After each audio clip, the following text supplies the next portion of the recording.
Ошондой эле Сузак районунда бир нече айылды электр энергиясы менен камсыздай ала турган ГЭСтердин курулуп жаткандыгы дагы маалым. Бул боюнча токтоло кетсеңиз. Ооба, бизге атайын 2021-жылда президентибиз тапшырма берип, ар бир райондо 2ден кем эмес мини ГЭСтерди ишке киргизүү тапшырмасын алганбыз. Жеке ишкерибиз ОСО бизнес драйв ошол Ленин аймагындагы участкасынан жер бөлүнүп берип, бүт тиешелүү документтерин баары жасалып берип, алар бүгүнкү күндө жакын арада ушул ишке киргизет буюрса, 2022 толук ошолор менен иштедик. Андан тышкары 7 мегаваттка чейин электр энергиясын чыгара турган ишканабыз ошол Кыргыз-Өзбек фондунан 630 миллион сом кредит алышкан.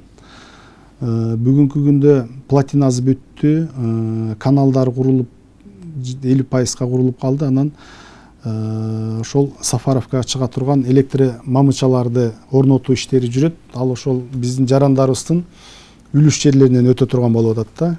Мына кече жакында эле барып жыйын кылып эл менен жолуктук. Элдер айтып атат, бизге компенсация төлөп берсин. Бир жарандын үлүшүнө бир столба туура келип калып атат да. Ошол жерлердин маселесин чечип атабыз буюрса. Ошол 2 мини ГЭС иштеп калса, бул да болсо ошол биздин электр энергияга болгон таңкыстыгыбыз бир аз жоюлуп, же болбосо мамлекет бүгүнкү күндө ошол кымбат баада сатып алып, же болбосо ошол айылды электр энергия менен камсыз кыла турган иш чаралар түзүлөт да.